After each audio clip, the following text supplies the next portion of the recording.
So I guess the best way to start off with this is to give you the opportunity to play the role of primary source and talk about your personal experiences. Now, we got 2 hours to go here, so I guess if you want to give everything that you discussed in your presentation there and then some, by all means, let's do that. Elaborate in great detail on some of the things that you were not able to cover in the hour and 15 minutes or so that you gave that presentation at UFO Con. But I want to start off because primary sources, that I don't know if there's any better source than a primary source when it comes to ETs and UFOs. Well, people Mm-hmm. can always listen to this interview again and access, like Shari Edwards. I interviewed her using bioacoustic voice technology. If they want to analyze your voice to see if you're telling the truth, and I have no doubt you are, then people can do that. So yeah, it's possible to do that. So I don't want to give people crazy ideas, but I just want to get it out there that the technology exists to find out who's lying, who's telling the truth, and all that. And I have no doubt that you're going to be telling the truth. So I didn't notice any signs of deceit or anything in your presentation. Not that there would have been any, of course, but so Yeah. you're pretty true to your heart about what you mean. So go ahead. You got the floor. I've babbled long enough. Tell us all about the experiences that you have had and what you've learned from them and what you can deduce from them.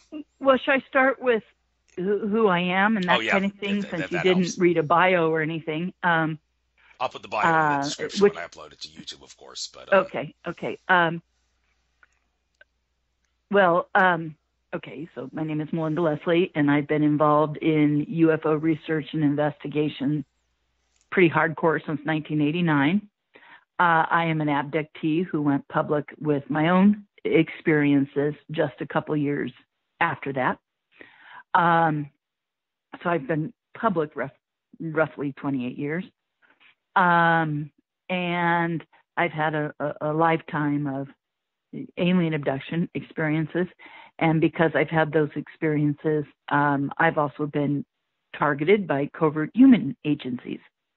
And I'm not saying that I'm a targeted individual in the classic sense, for those of you familiar with mind control research and targeted individual. I'm just saying I've had involvement.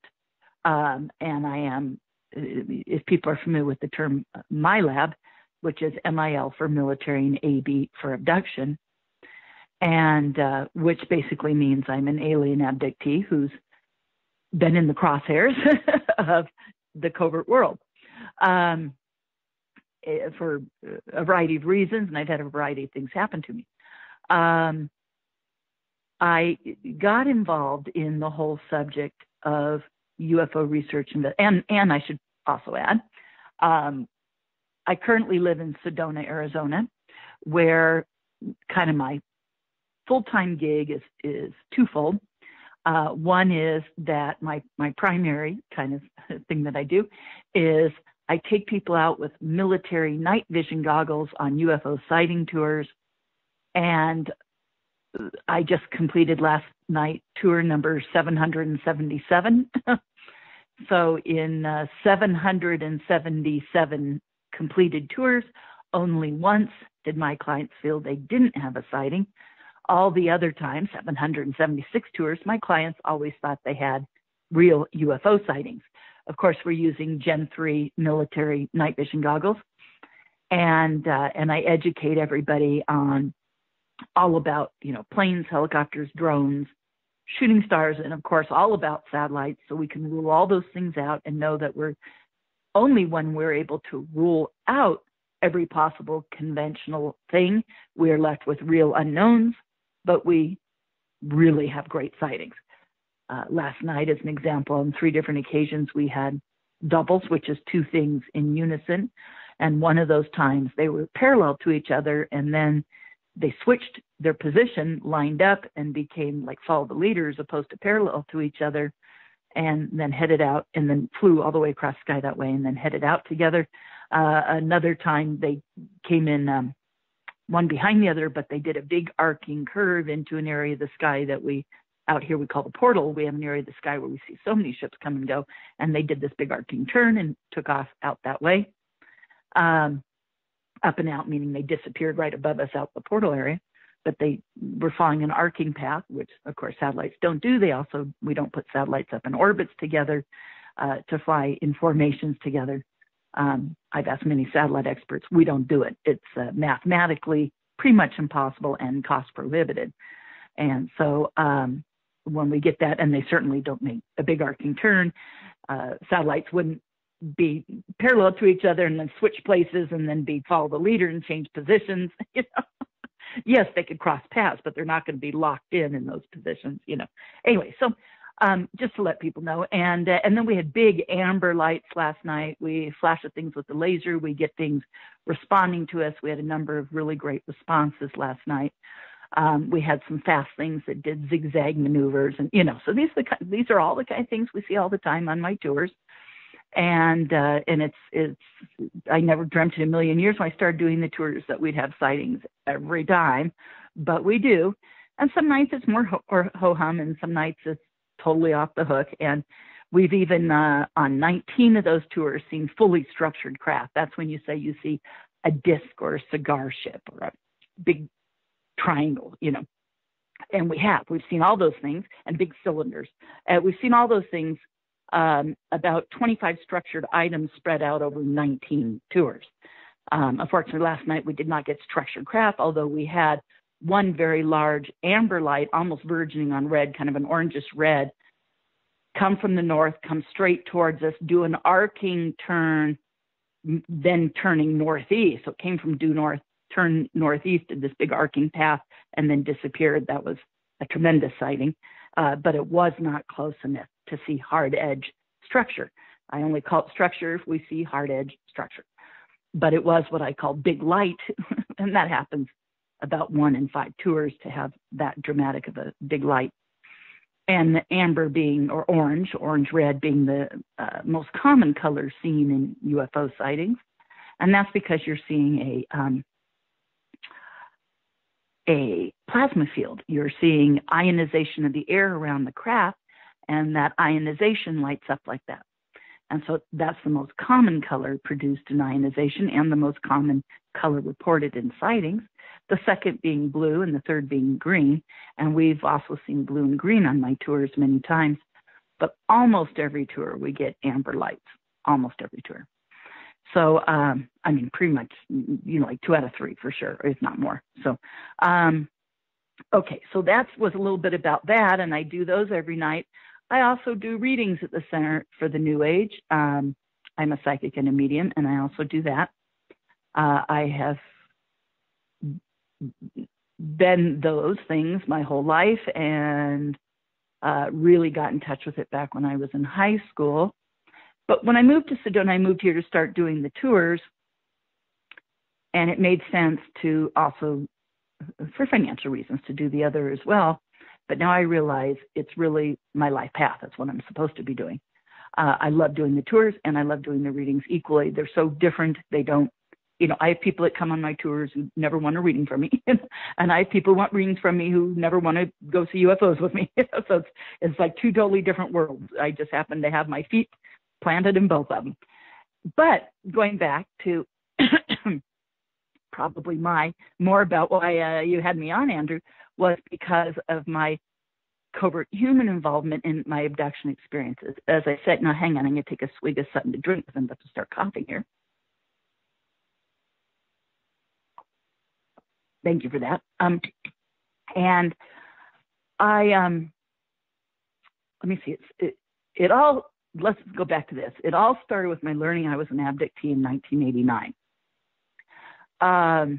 I always knew I was a very weird kid, obviously, had a lot of paranormal experiences. But then in 1989, Andrew, I take it you and your listeners are familiar with the Bob Lazar story? Yeah. So don't get me started. I had Stan Freeman on, who believes one thing. I had John Lear on, who asserts another thing, and I listened to both sides, and I think Stan Freeman, he's mistaken. Bob Lazar may have exaggerated his credentials, but he's not making up that stuff about Element 115. Well, he's not making up any of it, and his story has been consistent. I think really quick, I'm going to switch gears just briefly. There's a lot of things going on in UFO research, and I don't want the whole show to be about this, but I think I should mention this. a lot of researchers in the field are talking about this right now. We feel ufology is infiltrated by questionable individuals. We feel that there's intelligence, possible operations. It always has been. And we also are concerned about some possible hoaxes going on in the field. I just want to say this. It has been long known in ufology. Now, there's a lot of new millennials, younger people coming into the field, and people in their 20s, 30s, and 40s, and a lot of, even me who's younger in the field, I'm in my 50s, and, and yet the old guard and stuff doesn't necessarily constantly rehash the older stuff. And it's been long understood in UFO research investigation that there are some guidelines for determining hoax versus not hoax, as an example. And one of the things is, has someone's story remained consistent? Have they been consistent? Have they elaborated? Do they add on it? Okay, do they add? Do they elaborate to their story? One. Okay, two might be another. So that's one way to know if there's a hoax. Someone is elaborating or adding on to their story, and it changes over time or grows exponentially over time. That's always been a red herring. That's always been a red flag, I should say. A red flag is probably the more proper term. And then another is, do they have evidence? Is there evidence for it? What is the evidence? How much? What kinds of evidence? There's multiple forms of evidence for various things. And it's not all just, photographic video, which now doesn't mean anything because technology can duplicate that to such a degree. It used to, but not so much anymore. But there's collaborative witness testimony. There's witnesses. There's what's something Richard Hoagland's been talking about, falsifiability. Can it be, can certain aspects be falsified, therefore the remaining remains, blah, blah, blah. Anyway, so that's a whole other thing. But this kind of thing regarding evidence. And then, like I said, has their story been consistent? Have they changed it? Is the person who they say they are? Can their background even be verified? This kind of thing. And there's some different things going on in this field that are questionable. And everyone needs to have their thinking cap on, and use some discernment and realize. And also another thing that's always been alarming and pointing towards a hoax is, are they going for the money? Do they already have the TV deal? Do they already have the movie deal? Do they already have figurines and comic books and, whatever? And I don't want to get into specifics, but there's two cases in the field that are sending up all the red flags because they go against everything I just said. And yet everyone's paying attention to them. And it's like, wait a second. I'm telling people this is what I'm saying is not new. Every 5 years, we have a major hoax come up in this field, if not more frequent, but on an average of at least every 5 years. And I've been in this field since 1989, very active, and I've seen everything since 1989. And I want everyone to know, you guys, this subject is so important. It's so important, so real, so much about who we are, where we came from, the history of this planet, where we're going, our future, our economy, our consciousness. It is so much 100% about those that wish to suppress or control that, suppress and control this subject. And occasionally they throw a screw into the works to mess it up. Or they take a case that might have some reality and they jump on it and they twist it. And these patterns have happened consistently in this field. So with that, I want everyone to sit back, take a big, deep breath and go, what are the red flags? Okay? Because if someone's going for the money or a story, I'll mention one. I'll go ahead and mention one, the whole mummy thing. Wait a second. There's problems here. And have those mummies already been investigated by the Peruvian scientists and archaeologists? And what's the history? Are they known? Is there a history there? Yeah, maybe. Okay, And so I have a big problem with that. And when you get the TV deal first and do the investigation later, that's a huge red flag. And everybody needs, and I could point out others, but I don't need to. Everybody, it's the thing is, it's happening in multiple ways. So you guys, if someone's story is changing or growing, there's a problem. If someone is going for the money first and evidence later, there's a problem. And so, I mean, this is like nothing new in this field. It's just we have a lot of new young people coming into the field who don't know that this happens. And it's done on purpose.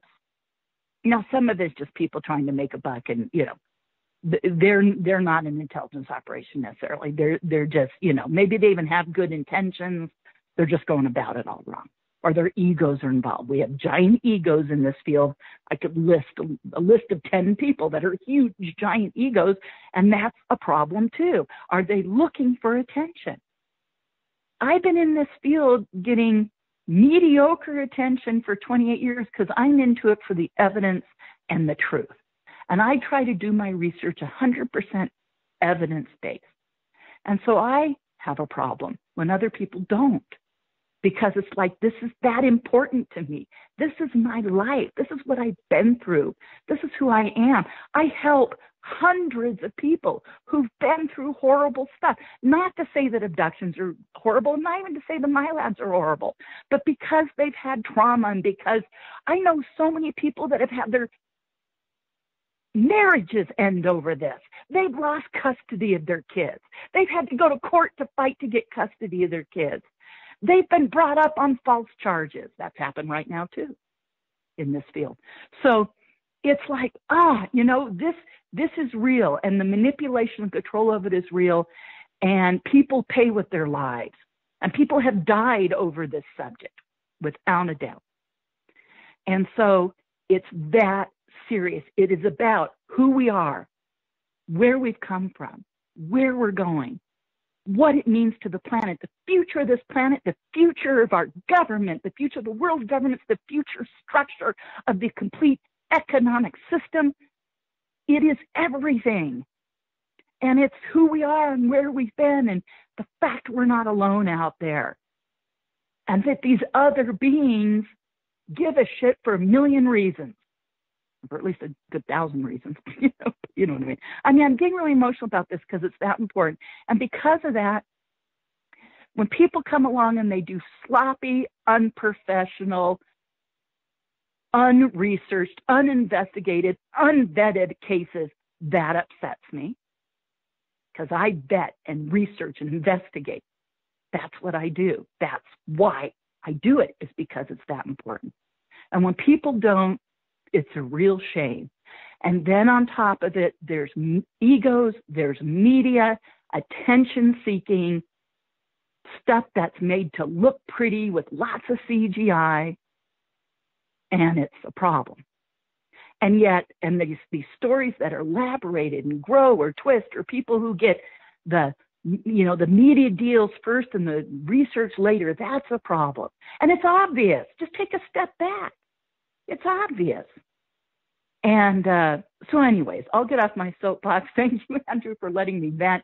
It's just people, it's like, do the research, do the investigation, follow the evidence, follow the money. That's an old story, isn't it? Where's, who's paying for it and why, and what are they getting out of it? And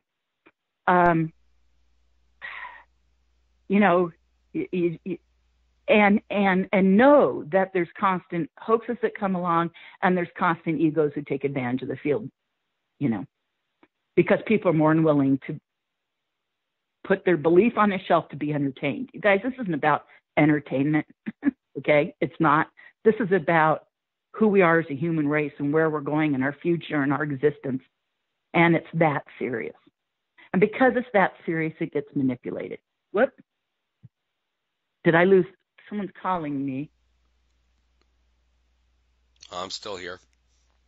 That's not you. Okay, never mind. I'll ignore it. I just wanted to make sure we hadn't broken connection. I'm like, man, if I just did all that to dead air, you know how bummed I'd be? No, it's okay. It's okay. If we lose connection, I'll just combine what you did before with what you do after we connect again after the disconnect. Okay. It's not a problem. Okay. Well, sorry about that. I'm getting the call coming in. I'm going to ignore it. Okay. I was like, oh no, is he calling me? Did I lose connection? Because that's happened. And man, people are like, okay, repeat everything you said. I'm like, no, I can't. Anyways, thank God. I'd be like, no. Anyways, but like I said, I'll get off my soapbox. Thank you for humoring me and letting me go on about that. But I think it needed to be said. And, you know, again, I don't need to name a bunch of names or do anything. I just, you know, everyone just needs to think their way through this and see how important it is. And again, you know, it becomes easy if someone's coming from a big ego or if someone's coming for media attention or money to be manipulated by the intelligence community. Oh, they got you pegged. And if you're doing that, they're just like dialing your number going, woohoo, we got one on the hook. You know, and you're just asking for them to step in and be involved. And you won't know it. It can be real subtle. You know, it can be the marketing people who approach you. It can be the insider researcher. You're like, oh, this guy's paying attention to our case. He's giving us validity because he's a real insider. No, you guys, he might be a real plant. You know, he might be a real plant. I know I've met him. I've had them interested in me. I tried to be really cautious. No one's paying me. Darn. Except for my people who come out on my tour. But I have a money back guarantee. So if they don't see anything, they get their money back. So I have to offer it up, you know. And thank God we have sightings because that deal stands. Only once did I have clients feel they didn't have a sign. But so again, you know, it's that important. And people, like I said, especially when you have people who are attacked for their involvement in this subject and who have their lives ruined and, like I said, lose custody of their kids, I know a medical doctor who dared to go public with this alien abduction and lost his license as a doctor. You know, it's like, really, you guys? And, you know, of course, we think of, there's known things like the late Dr. John Mack and everything he went through and having to fight for his tenure at Harvard. And lawyer Danny Sheehan became his, planted in ufology after his defense of his tenure at Harvard in the psychiatric department at Harvard. But you know, because how dare he go after such a taboo subject, you know? And then they tried to bring him up on charges that he was leading his clients and falsifying stuff. And of course, none of that was true. And the case was won. But that's just one case. And just think of the people who maybe didn't get that fixed and did lose a career, did lose a job. Like I said, I know a medical doctor who lost his license. I know people that have lost their children and had to go to battle to get custody, or had their loved ones, you know, divorce them over it, or, you know, whatever. I mean, unfortunately, it's happened all too often. And there are some people that have mysterious deaths in this subject, you know. So at what point are you putting your life in danger? My life's been threatened multiple times in my experiences. Now, most of those have been kind of vague and more like just to kind of cause me to back off from, you know, investigating a particular thing further or writing a book or something. I don't take any of them that seriously, but I know other abductees that the slightest confrontation, the slightest threat, boom, they've left the field. I mean, I know people, there are well-known abductees that I could bring up their names that if you've been in this field for 20 or 30 years, you'd know their names and you'd go, yeah, where did they go? Yeah, they disappeared because life got too hard for them, or they got too threatened. Oh yeah, you know, and with me, I just say, okay, well, it means I'm doing the right thing. I'm pushing the right button. But at what point would it go too far? I don't have kids and I'm not married. So I don't have the loss of a spouse or the loss of kids. I don't have them threatening the life of my kids. I know abductees that pulled out of the field just because they had a MILAB event and were told, shut up or don't pursue that. Don't lecture or don't write that book or just whatever, to intimidate them and said, or we will hurt your kids. And thank God I don't, because if they did that and I had kids, I probably wouldn't be here doing this interview right now. And, but at what point, what would happen, but at the same time I go, I know what I'm doing is right. I know what I'm doing is important. I know what I'm doing is helping other people who've had experiences. At least I hope that's my major draw is first off, is twofold. And it flip-flops between which one is more important. One is educating people about what's going on and the reality and the nature of it and the seriousness of it. And two is helping other people who've had experiences. So one day, it's like, what side of the bed did I get on? One day, one's more important, and the other day, the other's more important. Well, I guess they tie. But anyways, like I said, I've been on a big soapbox. With everything going on in the community, these thoughts have been building up in me, And so this is kind of the first interview since a 2 or 3 week period of really thinking about these things. To want to express them. So thank you for letting me do that. And okay, so going back to how I got into this. Is that what you want to hear next?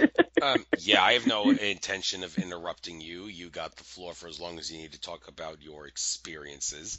So go ahead. Well, feel free. Andrew, it's your show. So feel free to keep control over your show because, you give me the floor and I'll use it. So yeah, definitely. I give you full permission to keep control of your show. Right, but I get a flag for filibustering my guests sometimes with information, which I do to make so listeners will have some information to work with to connect the dots. But then again, some people insist on picking on radio hosts for doing that and say, do that when you're a guest on a show, not when you're the host. But, well, I'm curious. Let me ask you this before I go more into my story. About everything I just said, particularly the stuff going on in the field.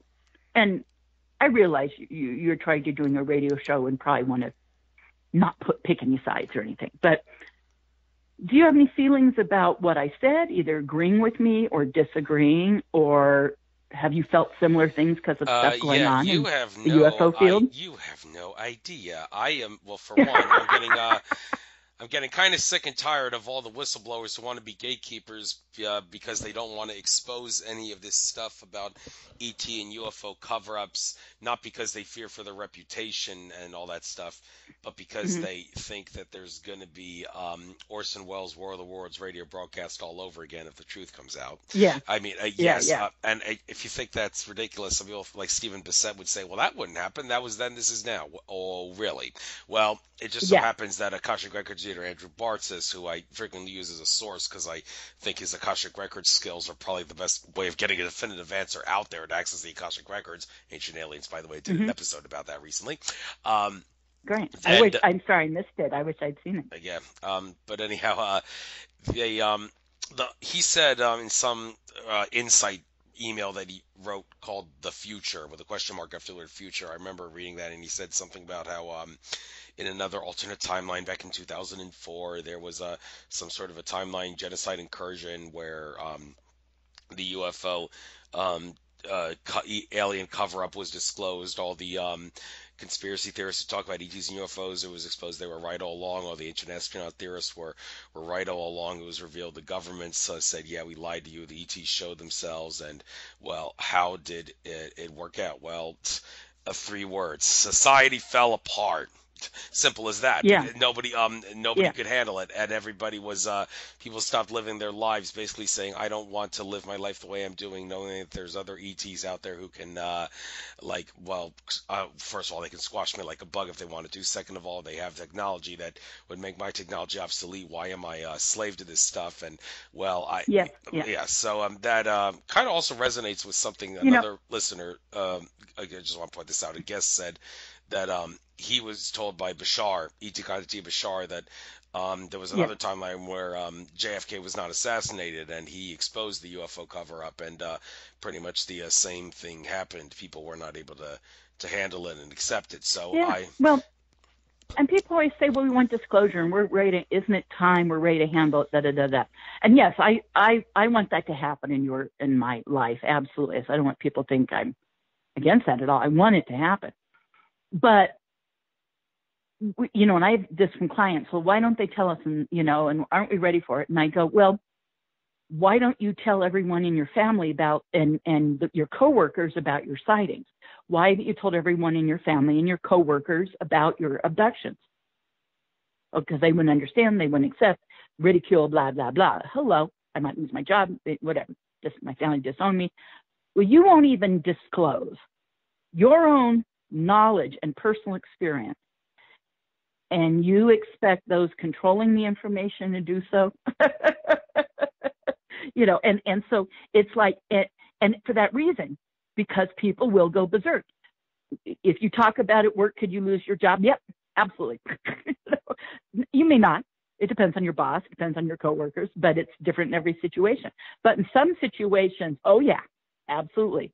I know people where it's happened. Will your family disown you? Some families will be like, hey, we get it.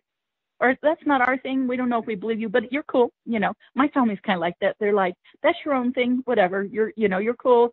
It's not our thing, but we get it. And we get that you're doing the tours. We're okay with that. They're a little uncomfortable with the abduction thing, but they get it. They know I'm not a liar, you know, and thank God. So they're not like 100% behind me, but they support me in allowing me to do it. And they love me and they support me to do my own thing. Thank you, family. Okay. But I know people, and I know people with families, that if they shared it with their family would disown them so fast, or have them locked up for being crazy so fast, or are highly religious and would be trying to, you know, free them of the devil so fast, you know. I mean, yeah. So, yeah, some people would be totally okay with it. Some people are ready. Not all. And those managing the subject know that, like you were just saying. So, yeah, they know that. Now, that doesn't mean that they're not trying to. And a friend of mine, Randy Koppang, an amazing researcher, wrote a book called Camouflage Through Limited Disclosure, which is that they were camouflaging the cover-up, or what's more properly, a policy of non-disclosure by a limited controlled disclosure. So they're camouflaging it by slowly being in control of the constant spin on the subject, but also the release of certain information to eventually take society down that road. And it's certainly in the U.S., and there's even information to suggest that this is a worldwide effort, not just a U.S. shadow government, but a worldwide shadow government effort to do this, to take it down that road toward disclosure. And so disclosure is not an overnight event. It's a 40 or 50-year plan.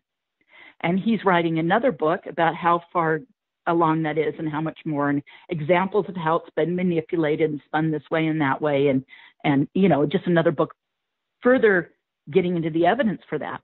But, and there's kind of a general consensus among a lot of the UFO researchers now that there is this general plan going along to eventually disclose. And again, you know, whether it's a 30, 40, 50-year plan, who knows, but that they definitely have a plan, and that they've slowly been encouraging certain real insiders. I'm going to get into that, but real insiders, real whistleblowers, guys who have provable, you know, government backgrounds and everything, to come out and talk. And some of those individuals have said, I'm being told to say this. I'm being allowed to say this. I'm being encouraged to say this. And so, you know, that is happening, and that's on the increase. So when people say, well, let's get disclosure, we're getting disclosure. We're in the process of it. And the world is changing, and the governments are changing, and et cetera, et cetera. I mean, obviously, right now we're in a real volatile period. We'll see where it goes. How much of it is show and how much is real volatility, it remains a question. But I think everybody's waking up to a lot of it is show, a lot of it is hand puppets, and and not reality. But at what point is it, or is there a real nuclear threat, and et cetera? And I think we need to proceed with caution, certainly as Americans anyways. Let's start with there, need to proceed with caution, because we don't really know what all's going on in the manipulations. Until we do, it's like, well, let's be cautious. But that's a separate issue. Could that volatility lead to a situation that may further disclosure, or could it really put it back on the back burner? So, that's a possibility too. But again, I think those people in the field, I already said everything. So we all just need, like I said, to put thinking caps on and pay attention. I kind of feel like ufology got ahead of itself. Yes, I'm glad we're exploring the whole consciousness part. It's absolutely part of it. And it needs to be discussed, needs to be on the table. But it doesn't mean we need to leave behind all the fact-checking and evidence gathering and documentation. So it's like, to me, I've even said to some people recently, when was there not physical evidence for consciousness? I mean, I'm someone who lives that. That's my life, doing readings, teaching classes. I do a psychokinesis class, which is a psychokinesis PK, as it's called, but that's just a fancy word for manipulating matter with your mind. So I do a spoon bending class, and it's bending forks and spoons and that kind of thing. But the reason I do that is not to bend forks and spoons, is to teach people that they're more than their physical body and that they can manipulate matter. But in doing that too, I do a 2-hour class. The first hour is just talking about the history of how I learned it, how it was developed, the remote viewing program and the history of that, and how and why they were looking into the psychokinesis and the science and the real lab work and the work of a researcher by the name of Jack Houck, who did the lab work. But the reason I do that is I want people to understand there's a real science, and it's not about bending silver. It's about applying it to your life and how it can make your life better, and how you can heal yourself and others, and how you can be better at sports and golf and tennis. These are just instant ways to apply it, and how you can manifest stuff in your life and the law of attraction. So the class is this hour-long class before you actually bend. But the reason I do that is because I want everyone to understand why, and that there's a science to it. So yes, consciousness has a science. So the area of consciousness research is science exploration. And you get into Michio Kaku, and you get into the advanced what am I saying? The theoretical physicists is what I'm trying to say, and that work, because it is. And so it's like, well, ufology shouldn't leave the exploration of science and investigation and investigating and documenting. It's still necessary. And also it's necessary to bring everyone else along. We can get ahead of ourselves because we're already, what's the phrase, true believers, but we need to bring everybody else along. We need to say, it's not about us. It's about the people on my tour who need a sighting so that then they know it's real. It's about the people who need the evidence, because they do. We have to bring everyone along. If just some of us move ahead and we don't bring everybody with us, then those people become anchors holding us back. So we need to do this together. And the consciousness exploration and the expansion and the awareness needs to be done together. And so is it frustrating because for every 2 steps forward, you got to take 1 back? Yeah, you do. Sorry. But it's about doing it together. We got to do it together, or none of us does it, period. None of us. And so ufology will not advance unless we advance everyone along. And that means the scientific community and providing them the evidence. And, there's debunkers, and skepticism is healthy. Debunking is just someone being paid to be negative. but aside from that, but skepticism is healthy. So why not present information that helps change skeptics' minds. I love on my tours when skeptics come because I love providing them sightings and seeing that paradigm change. It's wonderful. It's kind of my major reason for doing it. You know, it's really, some days I go, oh God, I got another tour night out. And then I have some great person on the tour that, and their reaction, and then they're emailing me later and calling me or whatever, writing a review, whatever, just makes me go, okay, thank you. This is why I'm doing this, you know? And I love doing it for that reason. I love providing that experience for people. But again, it's important that together we move forward. And so we need investigative groups like MUFON to do the investigative work. We need that. We also need people exploring the consciousness and the science of that. We need both. Okay, so it's like, again, it's all of us moving forward, and the need to sometimes have that old school part of it there too, and also to remember, you know, what's the old quote? I'm forgetting who said this, but you know. Was it Disraeli or I forget, but you know, those, maybe you know, Andrew, but those who forget history are doomed to repeat it, you know. Well, in ufology, we get these hoaxes coming along because we forget how to smell a hoax a mile away when it starts to happen. You know, and yet we've been down this road, and you guys don't forget what we've already learned, you know.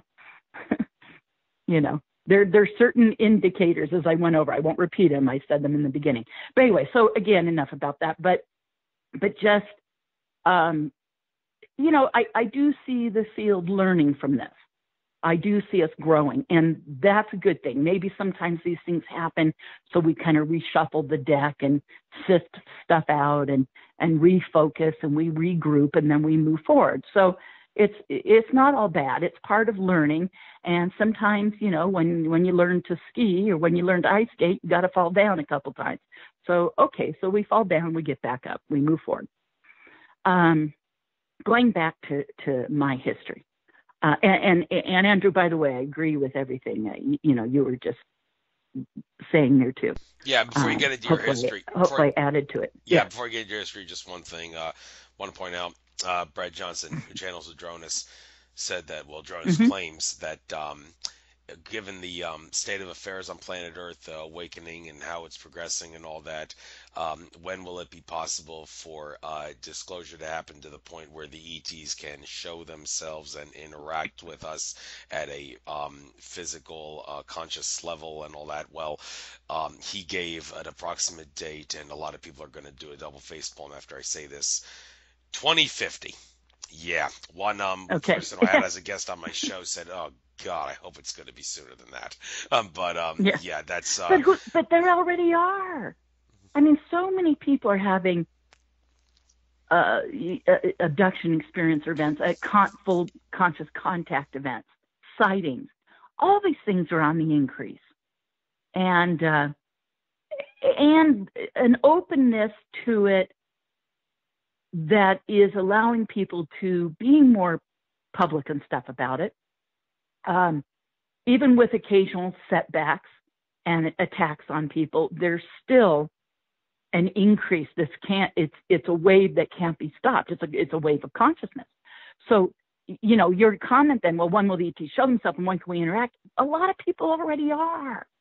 You know, so when people say, well, it's not, well, we're ready for disclosure. It's, are you ready for disclosure? And if you are, state that you are and be open to having the experience because it will show up in your life. I love that too about the tour. It's disclosure every night because when those people see them, no one can tell them it doesn't exist anymore. And then they turn to me right away and say, well, why isn't the government admitting it? And I'm like, that's twofold. One is it's not their job to do it. Well, it's threefold. One is it's not their job to do it. Two is why do it when they're profiting from it and they don't have to? Why end their profit stream? You know, so I said they're not disclosing because they're reverse engineering and applying technology to, you know, to corporate, military, and governmental purposes. So why end that? They don't need to. And two is, like we were just saying, they think you're not ready for it, you know. And do you, but also, you know, on that list is, do you need them to? I just saw some recent poll on Facebook, and somebody put up this graph, and I tried to click on it, and it wouldn't go to its original source. But I was thinking, where'd that come from? Where it was, do you need to be told? And the majority of people said no. Do you need? What is disclosure? Who needs to disclose to you, and why? Are you disclosing to yourself? And are you ready?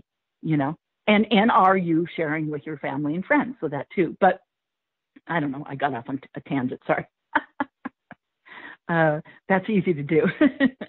Well, this subject's very passionate to me, obviously. Same to me. So, yeah. Well, why don't you? Yeah.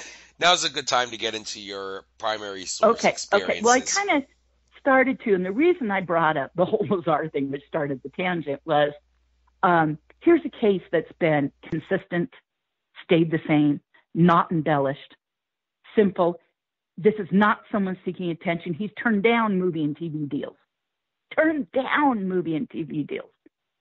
So this is someone who said, leave me out of this, not give me more, And not that you have to say, leave me out of it to be verified or real. No, but there's a middle line.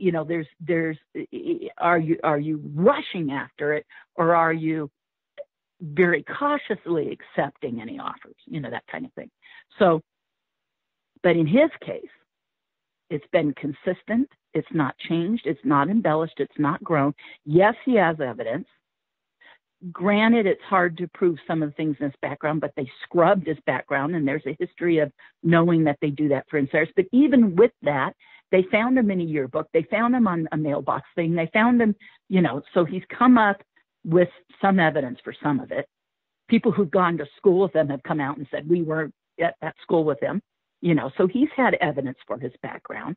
Research has been done. All right, but just for the sake of all the Stan Freeman fans, they're going to say, well, you don't get into MIT unless you're in the top 30 of your class. Okay, what do you have to say to that that spiel? Do you think maybe he made that one up just for the sake of maybe? I don't know. I don't know. But when there's classmates and stuff that say he was there, those people have nothing to profit or gain by saying that. Come on. So,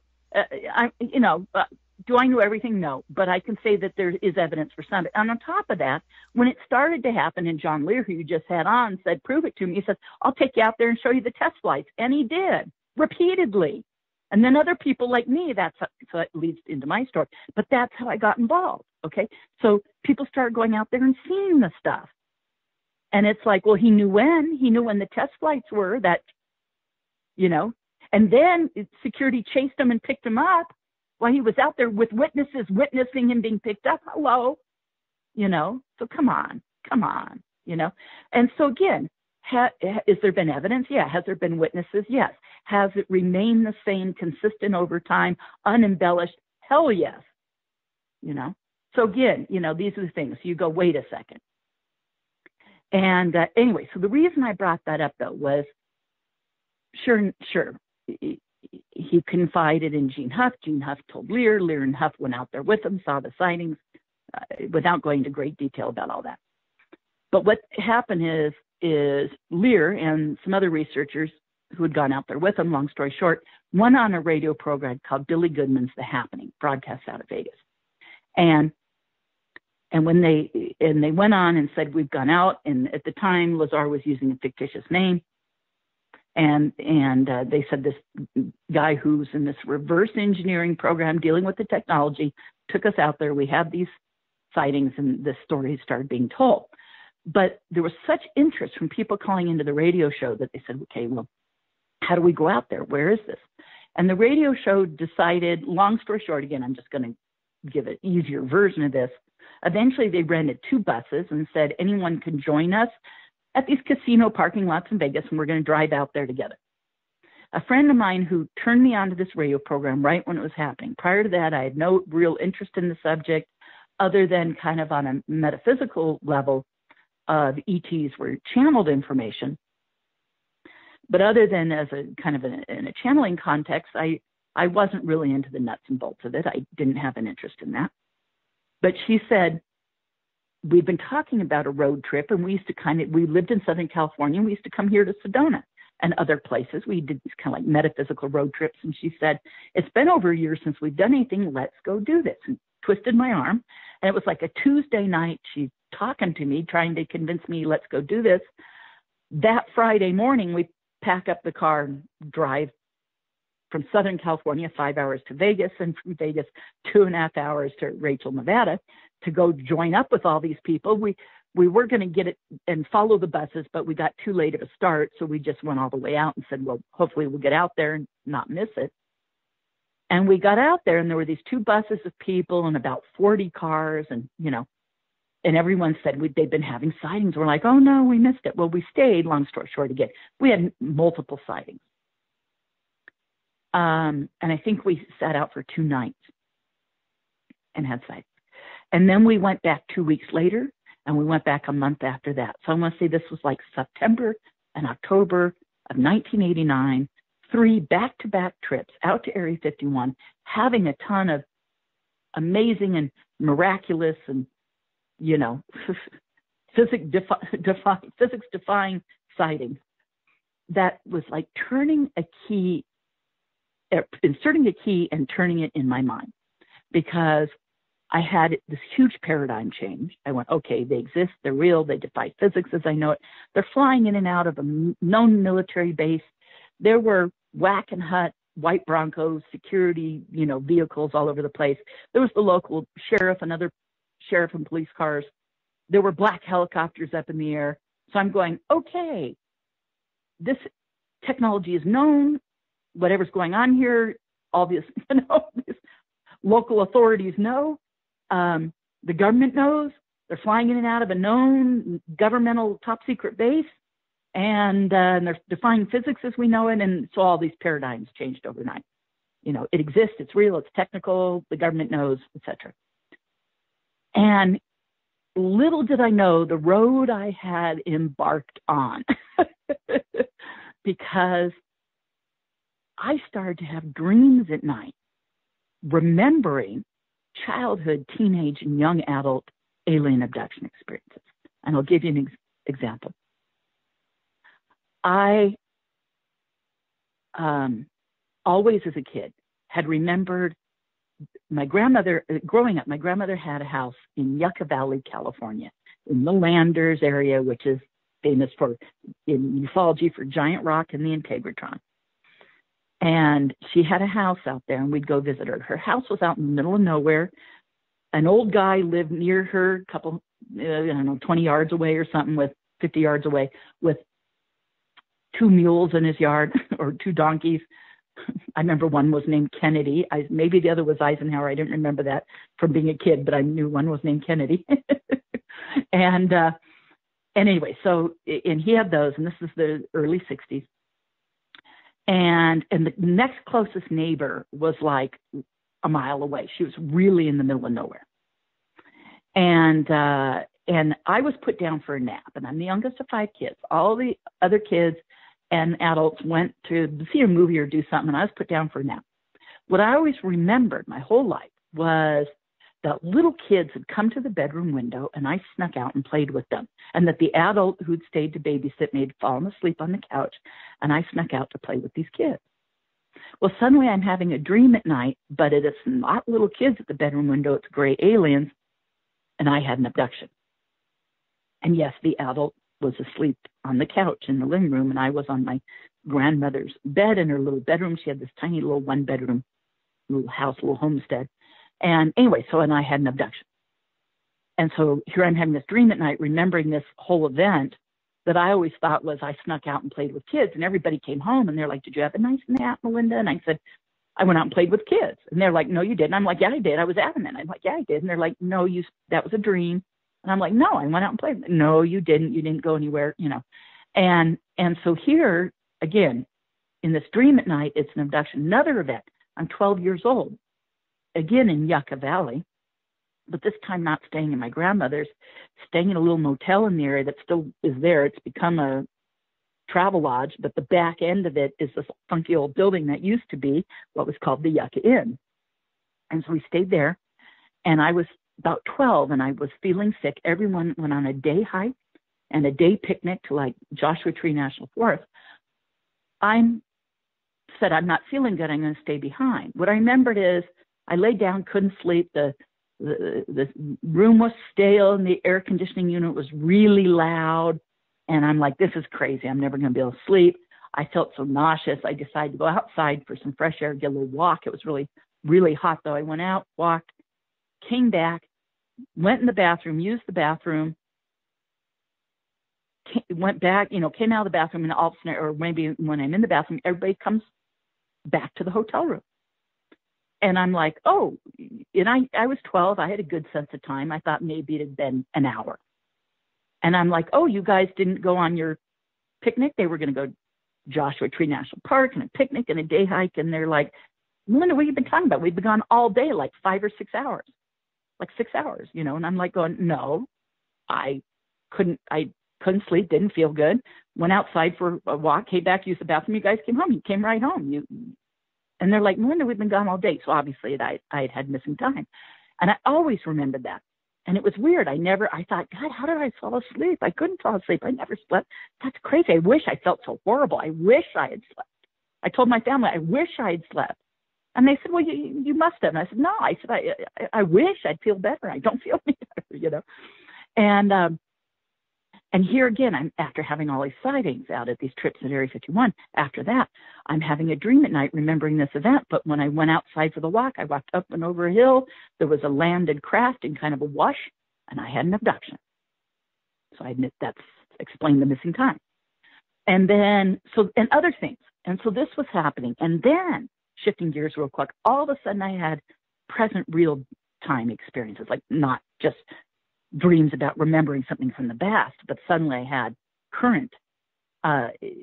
Shortly after that, some researchers I had met out at Area 51, Bill Hamilton at the time, who I became very good friends with, had recommended I go hear this abductee lecture. And when I went and heard her, I felt like it was like hearing my own life. It was, and I had just, like 3 nights before going and hearing this lecture, had an experience. Now I know that, but at the time I wasn't sure what was going on. I woke up early one morning, not able to get back to sleep, to my boombox stereo in my room on a table about 3 feet away from my bed, against the wall, but about 3 feet away, making popping and clicking noises and realizing it wasn't even plugged in. It's making all these weird electronic noises, popping, clicking, hissing, and I'm going, how is this happening? I can see it unplugged from the wall. I'm like, what is going on? And I was an office manager at the time, and I lay in bed, and eventually my alarm goes off. I never slept again, but I get up and I decide I'm going to wear this one particular short skirt, and I'm going to shave my legs in the shower. And I go to shave my legs, and I have bruises on both sides of one ankle. That's weird. Okay. And another one maybe up on my shin. And then I go to shave the other leg, and I have the same bruises on the other ankle. And I'm going, how do I have matching bruises on both ankles? How's that possible? And I shave my leg, and I come up past my knee on my left leg, and I have this big triangular shaped bruise, but my skin's like regular in the middle. So it was literally like, some kind of implement that had a triangular shape, but was nothing in the middle, had made a big bruise, but in the middle of the triangle were 3 puncture holes. And I'm like going, what the heck? And then I even had someone later that day, I went in and finished shaving and wore the black skirt. I had someone I worked with later that day comment on the fact that even though I had these sheer black stockings on, they could see a bunch of bruises on my leg. And then they could see like the puncture holes, and they thought, oh, obviously you must have gotten bitten during the night by a big spider. That's what they thought. And I was like, whoa. And then, so when I go to hear this other abductee, we go out afterwards to a Denny's. She talks about, and she's showing bruises on her legs. They were just like mine. And I'm like, what the heck? And then she saw mine. She goes, oh, how long have you been having experiences? I go, what? She goes, yeah, obviously you're having abductions. How long? I'm going, what? I was on overload. And then shortly after that, I had a roommate. I went to bed one night, and I had 2 roommates at the time. One of them, Scott, was out of town. My roommate, Gail, we had a 2-story townhouse in Tustin, California. Gail and I, our rooms are right next to each other upstairs. I had helped her through some personal thing that night, talking, and she had a very upsetting thing going on. And when I went to bed, again, I was an office manager at the time, I had to get up real early in the morning. We talked till about midnight, and I realized if I go to bed right now, my alarm's going to go off at 6:30. I'm going to get 6.5 hours of sleep if I fall asleep right away. So I sat on my bed. I set my alarms so I wouldn't forget to, sat there with my light on next to me, said, okay, I'm going to set my alarm, do a quick little like visualization meditation thing, just very quick, just to calm myself down, a little bit of deep breathing so I could fall asleep right away. And I turned to turn off the light and like double check the alarm, and it was 2.5 hours later. Well, I thought I was sitting on my bed for 2.5 minutes. And then I said, Melinda, what have you done for 2.5 hours? There's no way you've been sitting here for 2.5 hours. I really thought it was like 2 minutes. I'm like, what the heck? And I couldn't get an image out of my head of 3 gray aliens standing next to the bed and one of them holding a device. And I'm like, oh my God, this is crazy. I eventually calm myself down, get under the covers completely, thank God, fall asleep right away. My alarm goes off after 4 hours, waking the dead. I crawl into work the next day, get home from work, making dinner in the kitchen, and Gail says, what happened to you last night? My roommate. And I said, what do you mean? And she said, well, she goes, after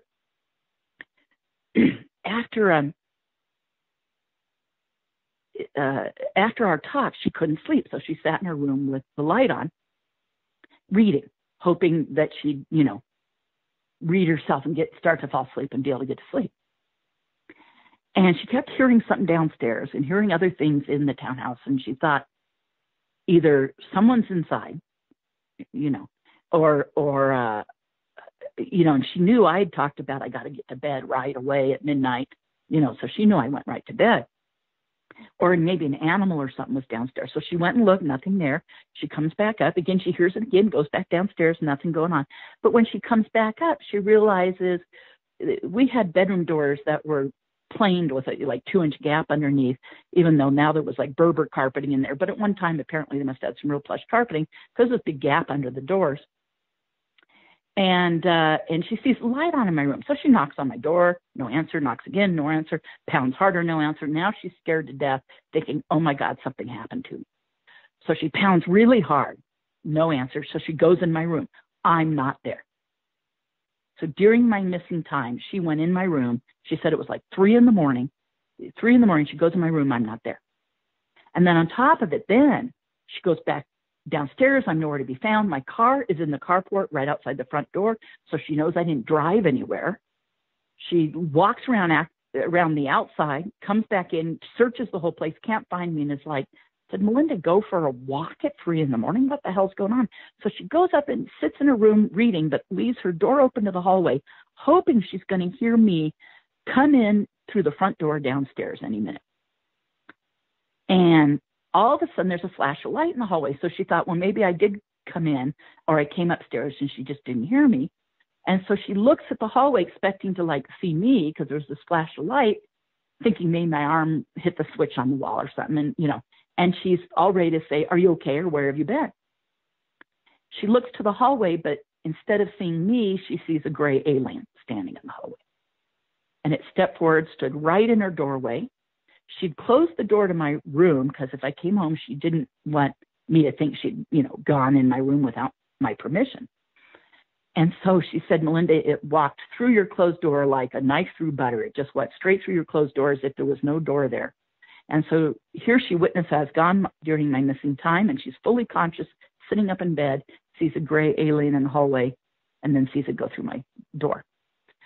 So I had that evidence and that witness to go, okay, something's happening. And then shortly after that, just jumping ahead, just a quick background, myself and 2 male friends are driving over a mountain highway, and the 3 of us get abducted from the car together, and they also remember it.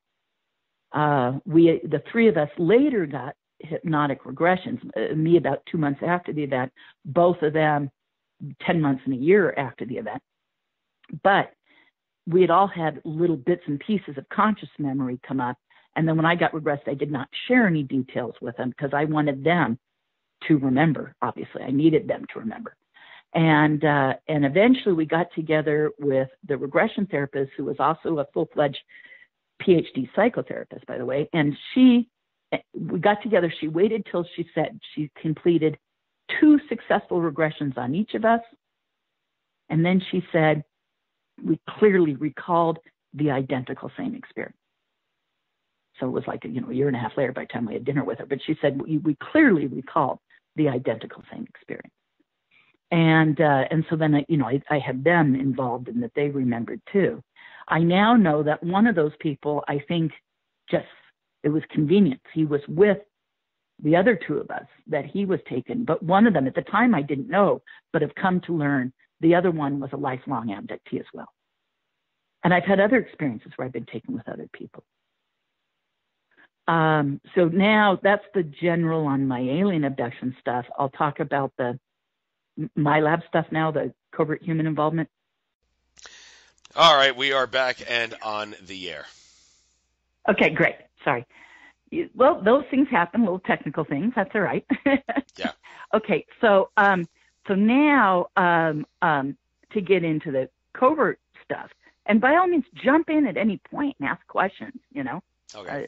If you want to interview me, feel free. Okay, so I do have some questions after the fact, but Okay.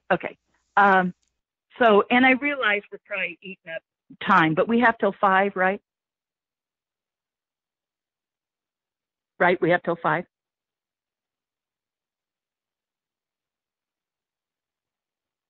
Andrew, sorry, you there? I'm mute again. My bad. Jesus Oh, that's Christ. okay. That's the second time in the past. You gotta be quicker on that mute button. Believe me, I've done a lot of Skype, so I know. Yeah, I do that too. Yeah. Okay. So we got till 8 o'clock Okay, Eastern, 5 p.m. Pacific. So like 45 minutes more, right? Yeah. Okay. So then in 93. So this was late 89, early 90s so far that I'm talking about. Like I just kind of threw in a couple things over here. There were more, and there were others, but that's just to give you an overview of how I figured out and how I started to learn that this was happening. And I started to work with a psychotherapist who was also a regression therapist who'd worked with a bunch of abductees, full-on doctor of psychology, but who was also doing regressive work for me. And then in 93, all of a sudden, I had a different experience. And for a long time, I thought this was the first MILAB event and was in 93. But then retrospectively, it turns out not to be the case. But I'll go to then. I had an experience one night of I was living in Corona del Mar, California, in a little studio apartment. And I had an experience one night of being awoken in my bed by noise in my room, quickly to realize that I had 2 large gentlemen in the room wearing camouflage. They look like military. One of them quickly, he had, I want to say some kind of heavy gloves on, not knit, and not rubber, but like maybe work gloves or something. They seemed more like leather. They had a rough texture. Suddenly he's like splitting my lips and pulling my jaw down and moving my mouth open. And he has a dropper and drops an oily substance in my mouth that was very bitter, very oily. And if you've ever given a dog or cat peanut butter or butter, go, I'm sure that's what I look like, because I was oily. And I'm just like, oh my God. But before I could even say, who are you? This stuff was in my mouth. And next thing I know, they lift me up off the bed onto a stretcher. They're carrying me and manipulating me around the room. And I pass out. But now I also know that there was a kind of a green glow in the room before I passed out. It lit up kind of green.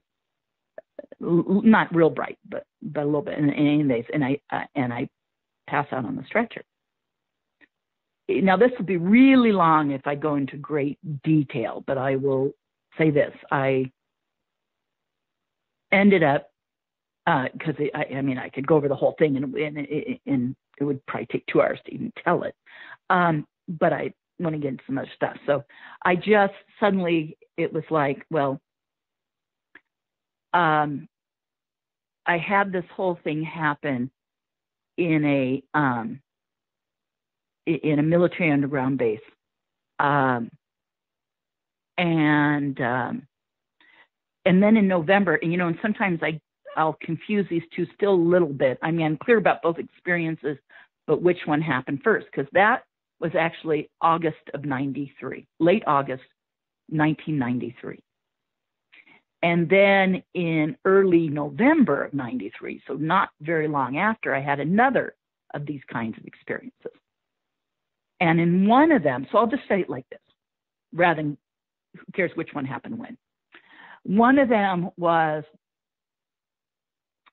an experience where at one point I'm driven around in the back. I was taken to a base, but I think to confuse me, they put me in the back of an empty, large semi-truck and drove around the base facility, making a lot of turns and stuff. So I wouldn't know. I'd be very disoriented about where I was and what direction. I think this might be the November one, because I think it was cold out. I think I had a warm nightgown on that night.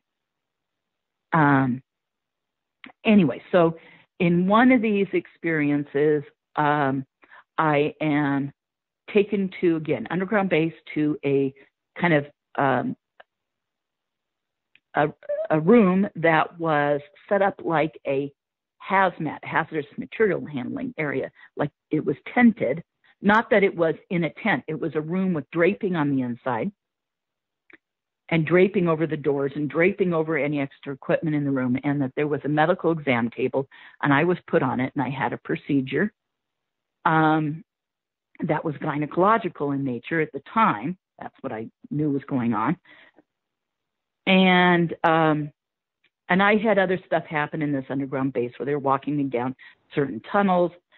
They walked me into an area with some lockers where they had me undressed, and I was escorted the whole time by a guard. But the whole thing was done very kind of with a sense of clinical and professional or whatever, and the guard was never staring at me or anything, but they had me undressed, and he walked me around the naked into this area where this room was, into a hallway, into this room, this tented environment where I was on an exam table and I had a procedure.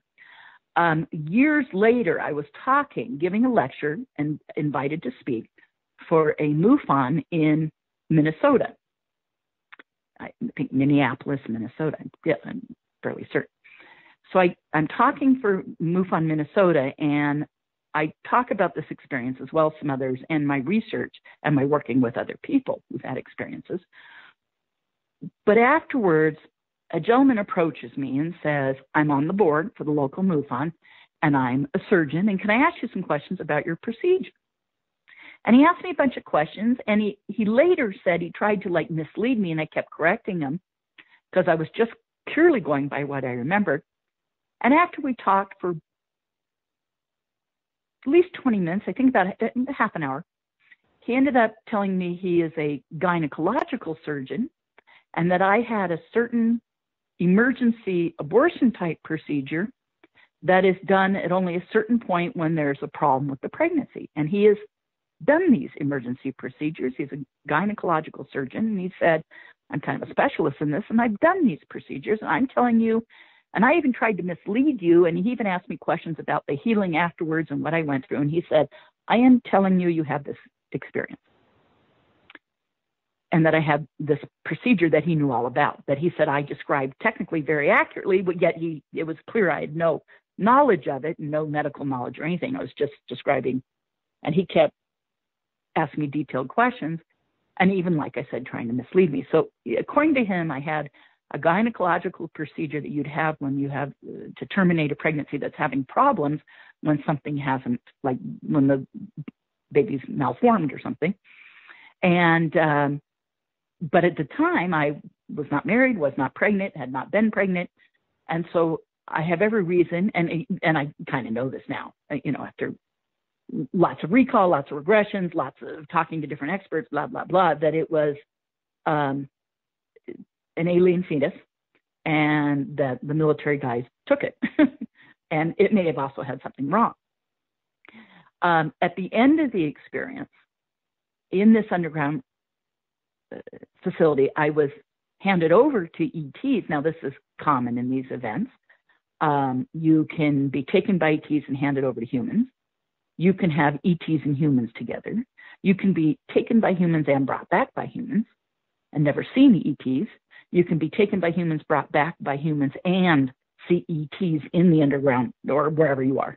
It doesn't have to be underground, but and you can be handed off by ETs and brought back by ETs. In this case, I believe I was taken by humans, but for whatever reason, at the end of the experience, and I think it's because of their medical ability or whatever, I was handed over to ETs and then had some medical stuff happen at the hand of ETs in a different room, in a different location. Maybe he was even on board a ship at that point. But okay, could you all hold that thought for just a moment? All this stuff you're saying about humans and ETs, all that, yeah. Please don't lose your train of thought there exactly where you are. But this sure. all reminds me, I heard you mention during your UFOCon presentation, you mentioned Stephen Greer. Now, I love the guy, but he's got a few issues. I think he maybe suffers from Dolores Cannon syndrome when he says all ETs are benevolent. And I love Dolores Cannon, let her rest in peace and all that. Yes, but sure, she seemed to think that you should look at fear as an illusion. There's no such thing. It's all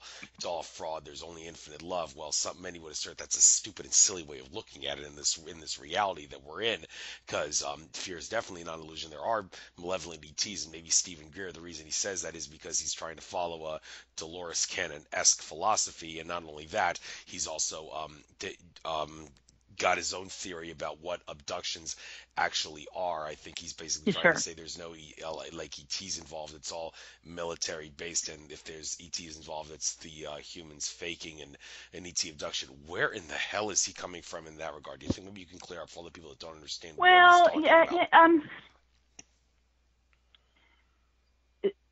I think the problem there is twofold. Okay. I've talked to him a little bit about it. He didn't want to talk to me much about it, but at one point I sat down with him briefly. And then I knew other people that know him quite well and stuff. And I've heard him lecture, blah, blah, blah, etc. I mean, I know Greer. I've met him many times, and he knows me. But there was one brief time where I got to actually kind of sit with him for a few minutes. This is my understanding. One is his own belief system about it being positive ETs only has colored his ability to understand anything else. Okay, he so believes that, or so wants to believe that he believes nothing else. And whether that's a real belief or a projected thing or whatever, it's Greer, go figure,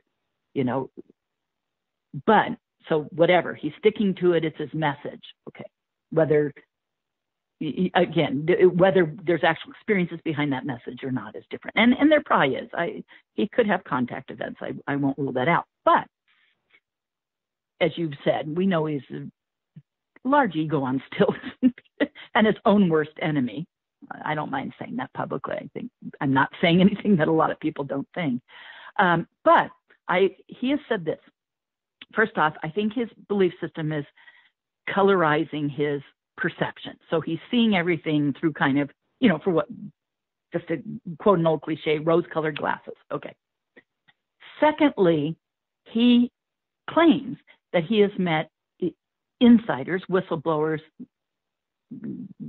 types now that would be referred to as super soldiers, people involved in these programs who perpetrated fake abductions. And he said, because I've met these people that claim to perpetrate fake abductions, I now have my belief system verified that any negative abduction is therefore human caused. Okay, Stephen. There's a lot of problems with this. He is colorizing it through his own view. Secondly, whether he's met multiple of these guys telling him this account, or maybe he's met one, whoever, but somebody who told him they're perpetrating a fake one, if in fact that's what they said, maybe they were involved in a scenario that was perpetrated as a fake one, or maybe they said they were a super soldier and perpetrated MILABs, and he took that through his rose-colored glasses to mean that therefore it was a fake event. To me, it starts to almost doesn't matter how many people he's talked to and what they did or didn't tell him, or whether his rose-colored glasses caused him to choose to see it a certain way and didn't question them further or whatever. But I can say this. I've had so many experiences. I've worked with hundreds of people who've had experiences. I've heard, I don't know, it's not countless, but I couldn't even begin to think of the number of accounts where people have seen humans and aliens working together, or have had what I call the handoff, taken by aliens, handed over to humans, or taken by humans and handed over to aliens, or handed back to them, either one at the end, or whatever, where people have had alien abductions, like you were just saying, that might be traumatic. Aside from, I mean, if you were taken against your will in the middle of the night to the dentist to have a root canal, that would be traumatic. It doesn't, maybe the dentist just saved your life, took the infection out, but it would still be traumatic. So sometimes the traumatic reaction is a reaction and not necessarily the event. We know that from mass abductions, where groups of people are taken together, or, can it be like me and my two friends? That's a mass abduction. Or it can be 100 people taken together and everything in between. There's been lots of variations on this: 2, 3, 4, 5, 10, 12, 15, 30, 40, 100 people taken together. And yet different people, they'll remember kind of the same experience. Their reaction to it might be different. One might say it was traumatic and the other thinks it was wonderful. What comes to mind is that Saturday Night Live skit. I don't know if you saw it. Where someone said it was, wonderful, and the other people said it was horrible. Whatever. It was just funny. It's a Saturday Night Live skit that's very funny, but it comes to mind. But not to make light of it, but it just the image popped in my head. So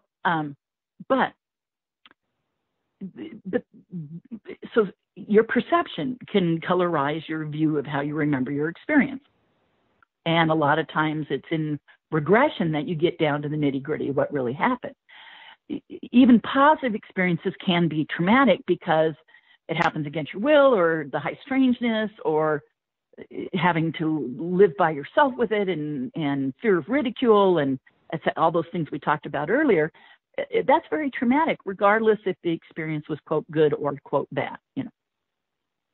But in this case, that people have had these events and of humans and ETs working together, which is why you stopped me to bring that up, but also which suggests that it's something different than what Greer's saying, in addition to the number of insiders and super soldiers who have come forward and talked about being involved in perpetrating events, but I have never met anyone.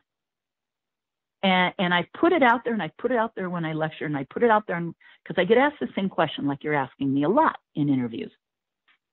If anyone out there has been involved as a perpetrator, as a super soldier in perpetrating an event, let me know if you've ever perpetrated a fake abduction, a fake alien abduction. I have not had anyone, and I've met lots who say I've been involved as a MILAB perpetrator. Not lots, but a handful anyways. And they've been involved, and I've met them, and I've heard their story, and they did not perpetrate a fake alien abduction. They were taking a real alien abductee because that person had alien experiences and involved in part of the crew or the procedures of a military event or covert human event anyways. I hate the MILAB term because it's not all just military. Some guys, it's guys in suits and guys in lab coats and guys in surface level governmental positions and consulting positions and blah, it's not just military. But I realize that's the term that's become accepted to say MILAB. But, well, you guys, it's not all military. It means anybody in a covert official capacity, okay? Which is why I call it covert human involvement. So in this case, going back to what I was saying, so I've met these individuals who've been involved, and none of them have claimed to perpetrate a fake abduction ever. Okay. It turns out that there's only one or two accounts where someone thought maybe they brought an ET in the room, or it was a person in a costume. But even those people, when they get further regressed over that experience, usually come out the other side. You realize, no, it was just humans, or yes, there was a real ET, you know. So again, those cases don't exist that he claims. And I told Greer, I said, can I talk to this guy who told you this, or these guys? You know, please let me talk to them. I'm willing to say, okay, maybe they did perpetrate one, but if they perpetrated 1, 2, 3, or 10, does that account for the other 1,000 that don't match that?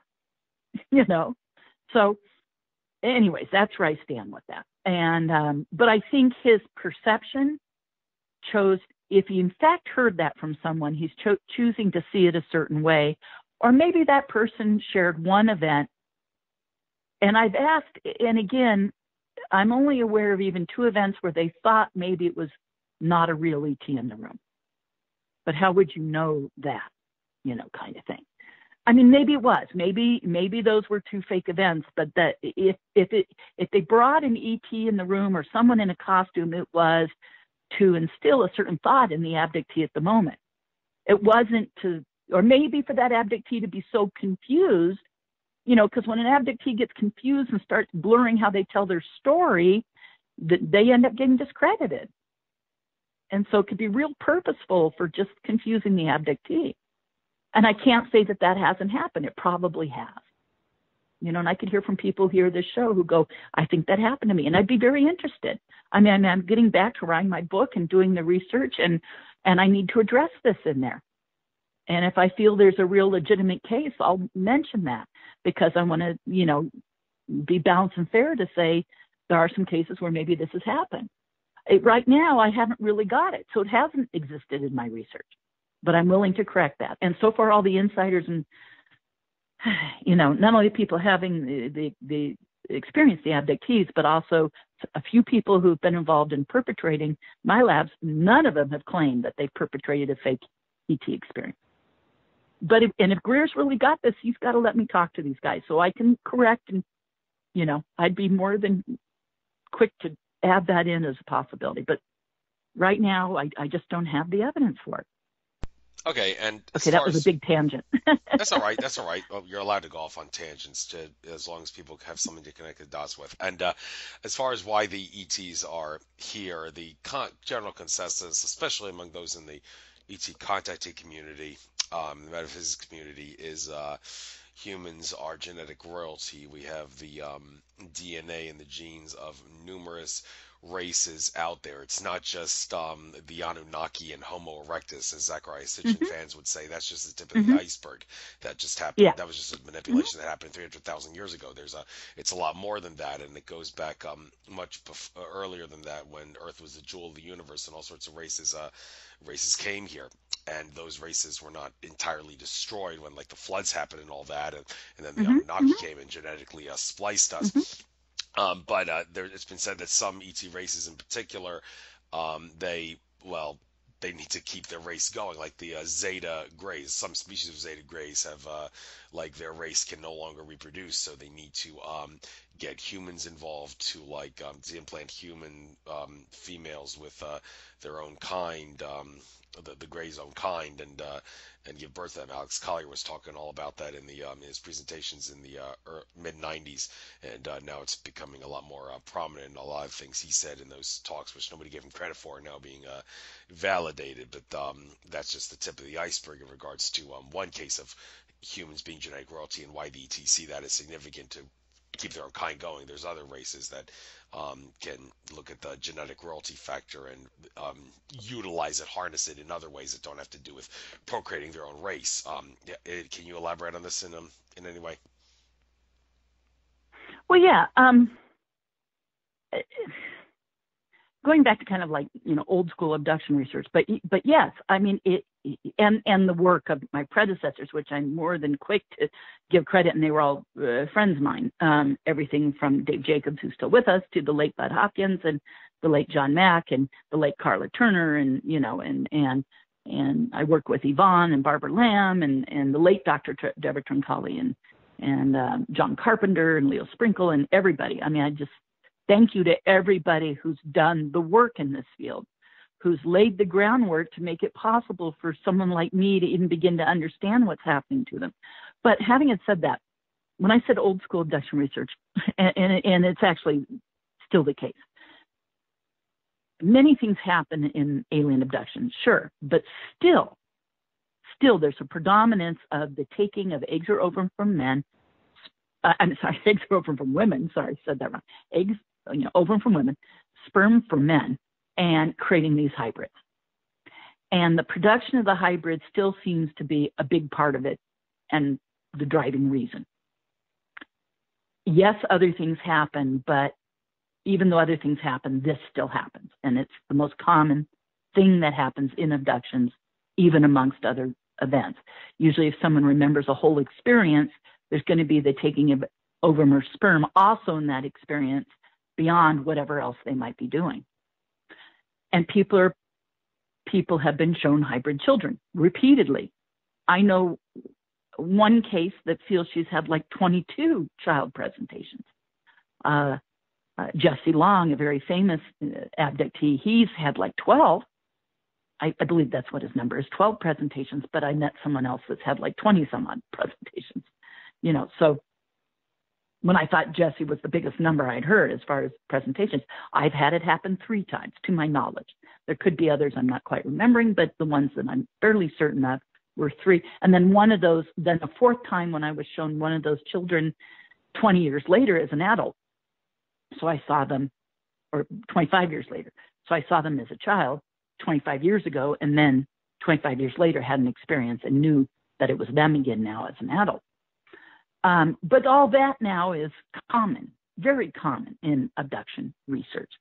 So I can't remember your exact question, but basically it's it's this creation of the hybrids.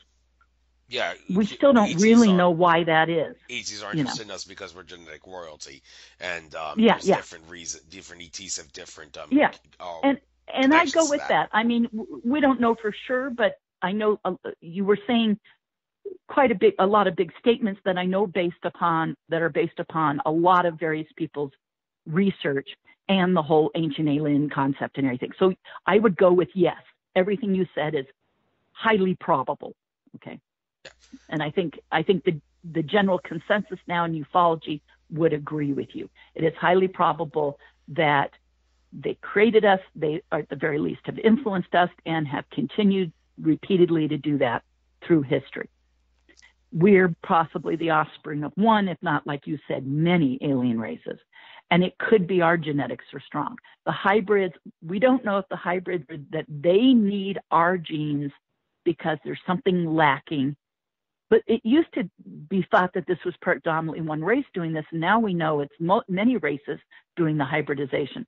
So is it that all these races are lacking? Or probably not, because it's multiple races of ETs involved in the hybridization. So is it that here on Earth that we're needing their DNA for our continued survival or our future? Or maybe it's not just for our future, but for our enhancement. Do they need to tweak our DNA and introduce all this alien DNA so that to kind of level the playing field, so as we become more spacefaring in the future, we're able to meet them on a level playing field? Do we need their DNA? Or is there something wrong on this? And I don't know those answers. These are all just speculation. But I think now in this field, we can speculate in these areas. We know enough to say, okay, we can speculate. So my gut feeling, my intuitive feeling, and I admit that's not a research-based thing. That's just a gut feeling, is it's not a bad thing. It is helping us. It's at the very least causing us jumps in consciousness. Yeah, and whether that's the intended reason or whether that's just a byproduct of that introduction, I don't know their motive, their agenda. All I can say is that that's happening. And when you have these hybrids, more and more, I tell my clients this all the time. People ask me these things. More and more abductees are meeting their hybrid children in daily situations. There is some evidence to suggest that these hybrid children are being brought to live here. Now, people say, well, how would you know? You're not. They're human beings for all intents and purposes. They're just another person. They're someone you meet in your life. They just happen to have this hybrid DNA, this alien DNA.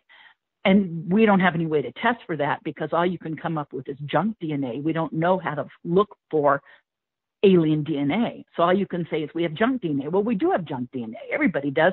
Some people have more than others. Are the people with more than others hybrids? We don't know that yet. Will we eventually know that? Probably. I think that the guys managing the subject, the covert world, the breakaway civilization, the shadow government, blah, blah, whatever the hell you want to call it, I think they know. And that's one thing with disclosure that we need to get to is we need that information. Abductees need that information, but until then we don't know. So yeah, there's this hybridization program and there could be a deliberate cause for the expansion of consciousness, or maybe that's a byproduct. Regardless, that's happening. It's happening exponentially. And more abductees are meeting their hybrid children in daily situations.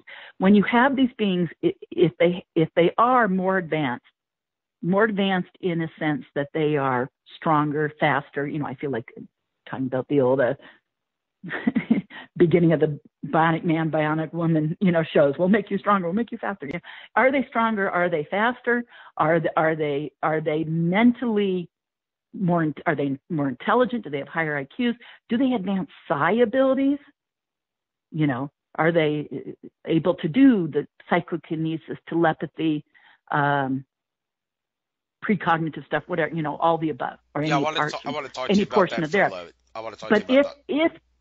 But if they have that and a greater intelligence and better genes, whatever, and they breed and intermarry with the rest of us, which if those hybrid children are being brought here and they're growing up here and people are meeting hybrid adults and hybrid teenagers and whatever, and they're interbreeding, well, that's going to cause a seed change in humanity. Going back to what also you said, that they've constantly come here throughout time and interbred. So this isn't a new program. We're just, whatever abductees are now, they're the continuation of a long pre-existing, program for millennia. And all along they could be tweaking us. So suddenly you have these jumps in evolution, these jumps in what people look like, these jumps in technology development, all these jumps. Well, probably a lot of that is their influence, and or their literal, tweaking of us, introducing those technologies and introducing those changes, and or tweaking us on a genetic level so that we introduce them, and all the above. I think, yes, I think there's so much evidence that all that is happening. And it certainly, then you're able to take this puzzle piece called abductions, alien abduction, and fit it in to that bigger puzzle and go, this fits. This is this piece. Boom, put it right there. It fits. Yeah, thanks. Can you hear me, by the way? Yeah, I can hear you now. Yeah, because I was trying to talk before, and I don't know if you were just talking over me or you couldn't hear me because my microphone may have been a little busted for a moment there. I had to toy around with it to get the mute button to work. But I wanted to talk about the whole psychokinesis thing for a moment because here on this page here that I have on the internet here, it says you teach a class on how to bend metal with your mind, psychokinesis. Yeah. Now this is somewhat I can relate to this somewhat because I take Aikido, and I remember seeing a video where some guy who says that the principles of Aikido, the 1 point principle, like the area called the Dunjan, which is the 1 point below the navel, shortly below the navel, which is very prominent in Aikido, is a place where he used to is a vortex of energy in the body to and he used a metal spoon. He put a metal spoon there, relayed the energy from his 1 point to the spoon, and then he was able to bend it a lot more easily. And it's all using your mind. Try that. Yeah, and so far I'm just holding it in my hand. I'll have to lay it on my stomach below my navel. Yeah, that's maybe next time I'll hold it there and see if that helps. That's a hot spot to do it. But The Yeah, thing I'll have to about do that. I'll give that a try. psychokinesis and telekinesis, one of the problems with it, some people are better than it than others, no question. I mean, it'd be nice if we could all Yeah. do what the Jedi's do in the Star Wars movie, but it's Well, easier said than done. I'm always telling people, not everyone's a concert pianist. Can anybody sit down at a piano and go clink, clink, clink? Yeah. And can most people learn, chopsticks and heart and soul, And some people get into, playing a little better. And then there are certain people that become concert pianists, And then there's some people that train their whole life to be a concert pianist. And then there's some little kids that are, what's the word I'm thinking of? Savant. But just little kids who, savants, exactly. There's a lot of terms, but savant certainly applies, that can suddenly play. And it's like, what, are they channeling Mozart or something? They suddenly play. And so, or they learn it so quick that they suddenly play. But, so again, it could be the same way with this stuff. Not everyone's a concert pianist. Not everyone's a little kid who can sit down and do that. Some little kids sit down and boom, right out the door. They're amazing at this. And other people have to train their whole life. Some people never get beyond chopsticks. I tell people, if they take my class, they're learning to play chopsticks. Uri Geller is a concert pianist. I'm the guy maybe playing, like Billy Joel in the bar or the guy sitting in Nordstrom's. I don't play the piano, but I'm just equating that to my PK ability, And I said, yeah, I might sit in the bar, and sing Piano Man, but I'm not the concert pianist, Uri Geller, he's the concert pianist. And other people, but he's a well-known guy that we can point to. And, and I'll tell people, you could be the little kid right out the door who's gifted in it, or you could be the person who has to train to be a concert pianist. I had to train. I'm not super gifted at it. Yeah, I do it. I'm not super gifted at it. I often have clients who are better at it than I am. Right. And I've been trying myself with trying to move a little piece of paper. I've basically given up on this, thinking, okay, I guess there's really no point to this now. There's better ways to go about my life, constructive ways, than trying to do something that'll take a long time to master. In this reality, unfortunately, moving a slight little teeny tiny piece of paper with my hand, like the Jedi move things in the Star Wars movies, and it's not working. And I know it's possible. I know it's just possible. It's all like Yoda said. It's all in your mind. He got Luke's ship out of the bog, and Luke said, "I don't believe you did that." And Yoda said, "Yeah, you don't believe. That's why you fail." Well, yeah, exactly. Believing that's true. Believing is not the only thing. There's also some people are more able to do it than others. And when it comes to understanding why certain people are more able to do it than others, what is it beyond the acknowledging and believing that you have the ability to do it? Is it in the genetics? Is it in the genes, Sure. the DNA, or is it more than that? I mean, yes, a huge component is belief. And belief isn't just I believe. Belief is an inner knowledge of there's no doubt whatsoever, So there's belief, but which is a huge component. But I believe, yes, not I believe. I guess I believe, but I have a reason to say this and a certain knowledge base to say, yes, there's a genetic component to it too. It's been long known, just like abductions run in families, alien abductions run in families, but they're following a genetic lineage, and people find out it happened to their parents and their grandparents, and you're an abductee, you have kids, happens to your kids, you have grandkids, it happens to them. It's very common for abductions to go back 4 generations in a family, and that's known in ufology, and there are even some cases of 5 generations. That's well known now. But having said that, it is also understood that psychic, intuitive abilities, psychokinesis, telekinesis, telepathy, remote viewing, clairvoyance, clairaudience, clairsentience, claircognizance, all of it runs in families. And it can show up different ways in the kid than the adult, but those abilities do. So yes, there is evidence that therefore it's more than belief. There's evidence that there is a genetic component because it absolutely runs in families. And so, yes, there's a genetic component. Probably the kids who are the savants, there might be a genetic component to the piano playing even. I don't know, but that's, somewhere back in the family or something, sure. I also know that memory exists in the cells of the body. and in the atomic structure, as well as in the cells of the brain. In fact, no one really knows exactly how memory is. It can be stimulating parts of the brain, so we know parts of the brain have memory, sure, but that's not the sole source of memory. So there can be cellular and genetic memory. Absolutely. I think I'm not an expert in those areas. I'd have to talk to people that are, but I think that's pretty much understood and accepted now. Okay. We have about 4 minutes left. I want to end by discussing something that many ET contactees and abduction victims, or I shouldn't say victim. I mean, you not really got abducted because you kind of planned for it in your soul contract, when you came here that it was going to happen. So in that case, it's not an abduction, many argue. But the point is, one thing that they often have is the whole missing time phenomenon, and to understand why that happens. Well, these high-level consciousness ETs, their sense of time is completely different than ours, and many assert they have no sense of time. Some people can't make sense of that. Well, the way I understand, and this is Jim self-talking, he says in our 3D reality, the present time is reactionary, meaning it's based on a reaction that you have to something that happened in the past, or something that might happen or is going to happen in the future.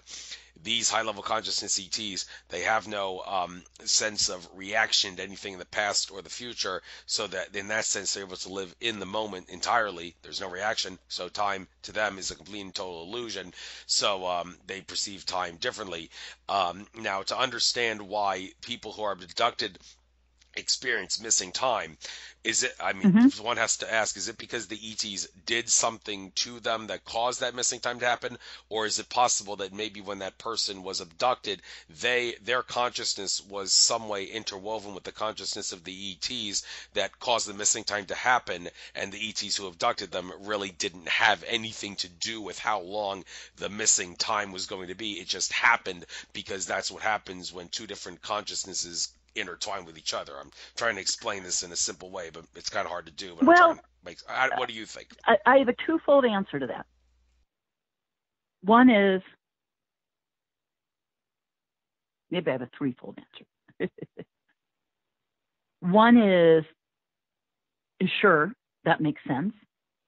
Two is, I don't know, because I'm not going to pretend to know how they do things,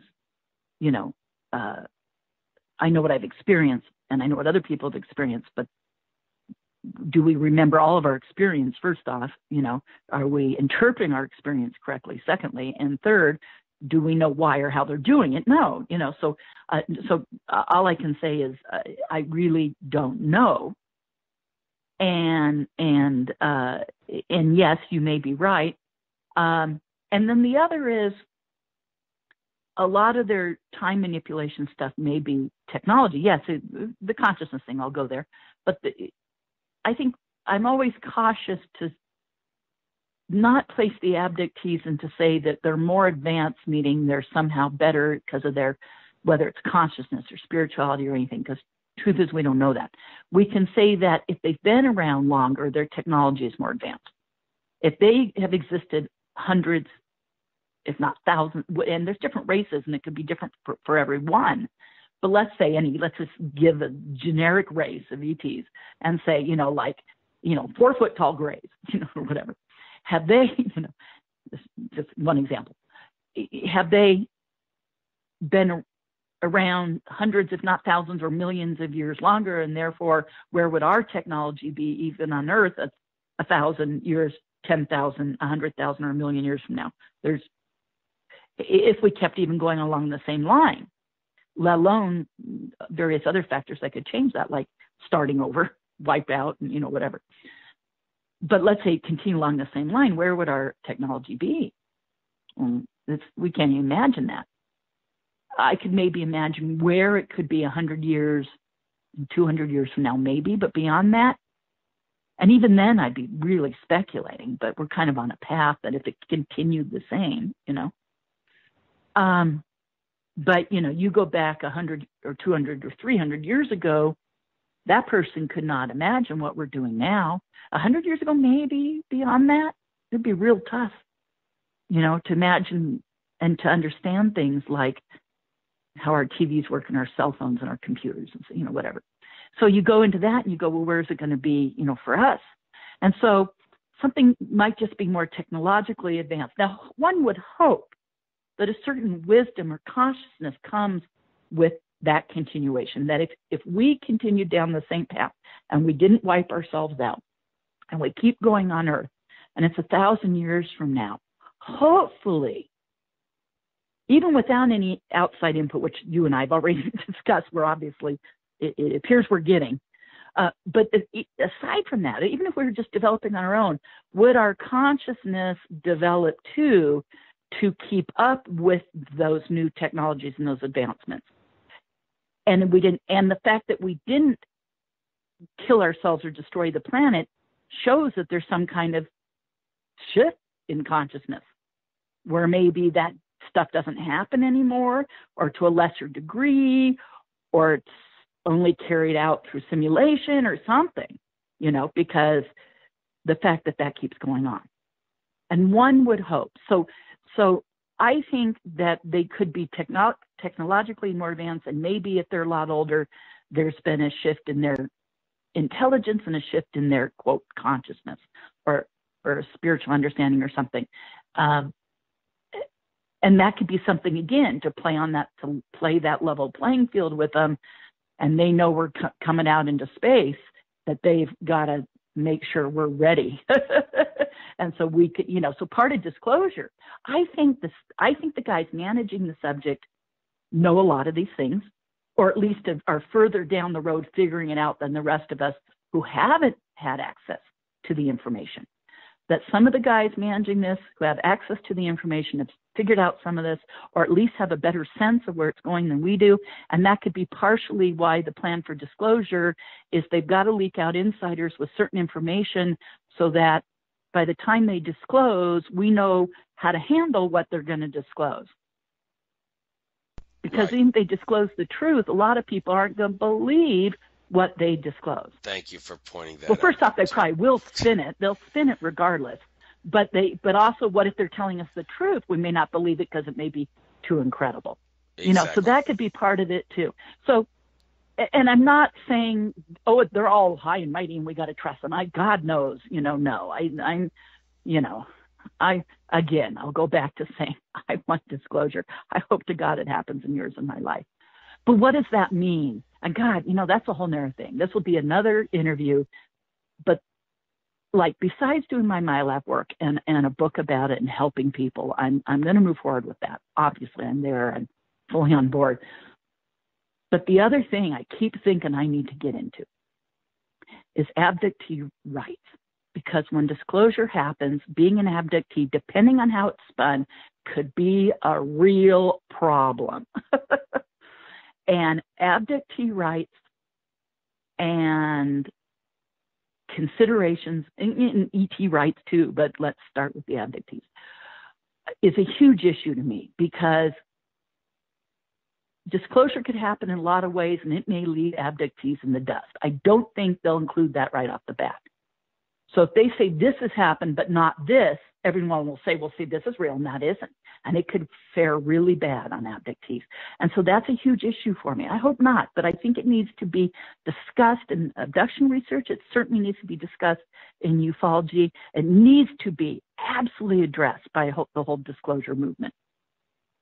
And I think it's an issue. So I think that's the next place I'm going. And there's a few people starting to. I mean, there's people, and Yvonne Smith certainly has, and she worked with a lawyer friend who's addressed it. But I think it really needs to be addressed bigger by a lot of people, because I think we are headed towards disclosure. I think it is on the 40-year plan.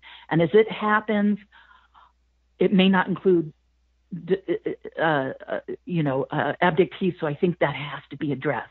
We might have to hold their feet to the fire when it happens, so that abductions also get addressed, and that abductees aren't seen as whether we're seen as a problem, whether we're seen as a risk, whether we're just told to be crazy, whether we're excluded, whatever it is, it could be an issue. It could be a huge issue. So anyways, that's that. Again, another soapbox. Well, that's great, and you're my kind of guest. Well, all my guests are my kind of guests, but it's great that I have someone on who can keep talking and give out good information without me having to interrupt and filibuster. Because it seems like every so often when I do that, some people criticize me, and then I do a show like this, and I say, well, my guests won't be criticizing me for that when they listen to this. So it's great. And by the way, one more thing I want to ask before I let you go. This is sort of off topic, but you say you're in Sedona. I'm going to be going to Sedona for a Andromeda Council Contactee Tolek's Fall Equinox Conference. I need to know, when you're going to Sedona from any location, is it better to fly into Phoenix or Flagstaff? I know if I go to Flagstaff, it's closer, but it's going to be $100, about $111 more, because if I take American Airlines to Flagstaff. Well, I say this. Okay. When you get here, you need a rental car. Yeah. Because the vortex locations, the hiking locations, everything's spread out. And we have a little bit of transportation in town, but it doesn't get you around to those things. So you really need a car when you're here. Yeah, okay.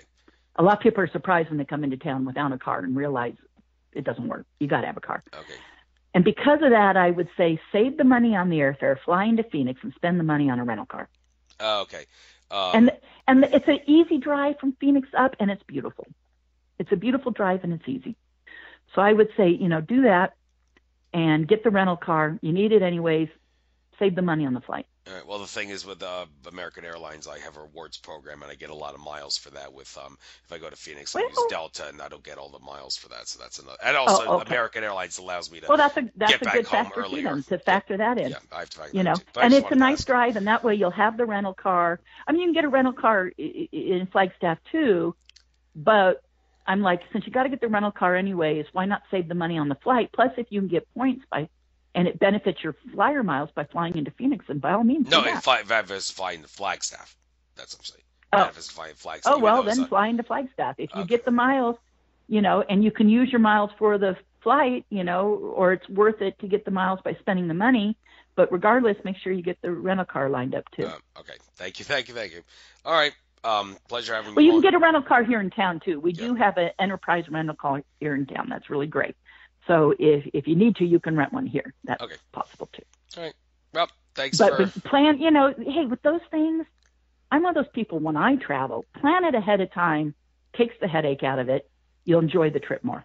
Right. Yeah, I'll be buying my ticket for that tomorrow, as a matter of fact, and I'll make sure I rent a car probably shortly thereafter. So thank you, Melinda. Great having you on. Even though you weren't able to reschedule to accommodate my nature-loving habits, that's okay. I'm able to suck it up and take it and do the show anyway. I'm going to go for my Twilight walk anyway now.